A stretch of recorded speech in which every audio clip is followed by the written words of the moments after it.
It's been a tragic week for countries of the Sahel. Funerals have taken place of 71 soldiers killed by fighters linked to Islamic State in Niger.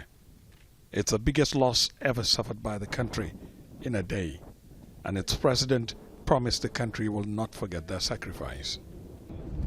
I have come here to express my feeling of revulsion on behalf of all my compatriots in the face of a war imposed on us by an enemy who has addressed us with nothing but aggression in a violent and treacherous manner.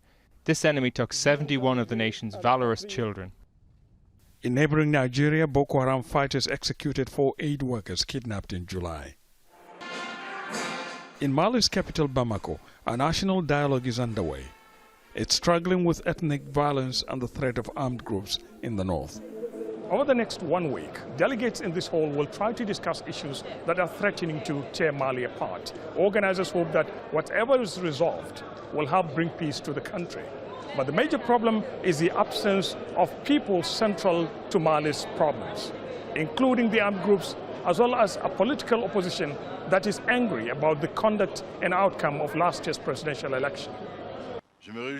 President Ibrahim Boubacar Keita is hopeful that at the end of the talks here, Malians will choose peace and not war.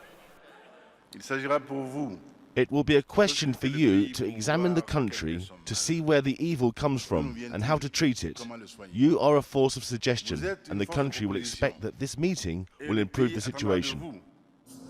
But for now, it's not clear if the president's assurances are enough to convince everyone to embrace peace.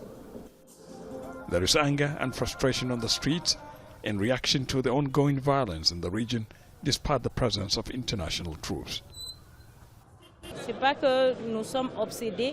It's not that we are obsessed about their departure.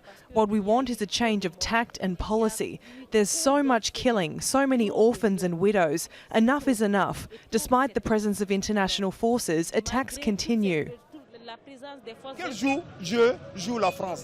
What game is France playing here?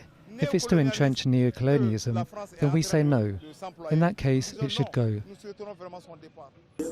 Many Malians have described the national dialogue as an important step, but it's not clear if it will lead to peace and reconciliation in a divided nation.